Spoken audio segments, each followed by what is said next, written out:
Hello hi అండి, welcome to my channel. అందరూ ఎలా ఉన్నారైతే బాగున్నాను. బ్యాక్గ్రౌండ్లో సౌండ్ వస్తుంది. మా చిన్న బాబు అయితే ఆడుకుంటున్నాడు, అదే సౌండ్ అండి. గ్లాస్తో ఆడుకుంటున్నాడు అండి. మీ కొత్త రెసిపీతో నేను మీ ముందుకు వచ్చాను కదండి. ఇది ఏ కొత్త రెసిపీ అండి, మా చెల్లి దగ్గర నుంచి నేను తెలుసుకొని చేస్తున్నాను.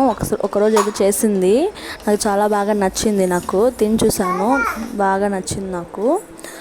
ఏం లేదండి, దొండకాయ, బీన్స్, ఉల్లగడ్డ నూనెలోనే వేయించుకోమని చెప్పింది. నూనెలోనే వేయించుకొని పసుపు ఉప్పు వేసి వేయించుకున్నాను. నూనె పోసి ఆవలపప్పు వేసుకొని ఎర్రగడ్డ టమాటాలు అయితే వేసుకున్నాను. అది మగ్గాలనేసి ఉప్పు వేసుకున్నాను. బాగా మగ్గిన తర్వాత ఈ నూనెలో వేయించుకున్న రెసిపీని దాన్ని పెనంలో వేసుకొని కారము ఉప్పు సరిపోకపోతే ఉప్పు వేసుకొని బాగా ఒకరో వాటర్ పోసానండి. టీ గ్లాస్ అంత వాటర్ అయితే పోసాను నేను. బాగా ఉంది. మరిగిన తర్వాత ఒక 10 minutes మరిగిన తర్వాత సిమ్లోనే పెట్టుకున్నాను నేను. ఆ రోజు నేను చపాతీ ఉన్నింది, మా ఇంట్లో రైస్ ఉన్నిందండి. రెండిట్లో ట్రై చేశాను, నాకైతే బాగా నచ్చింది.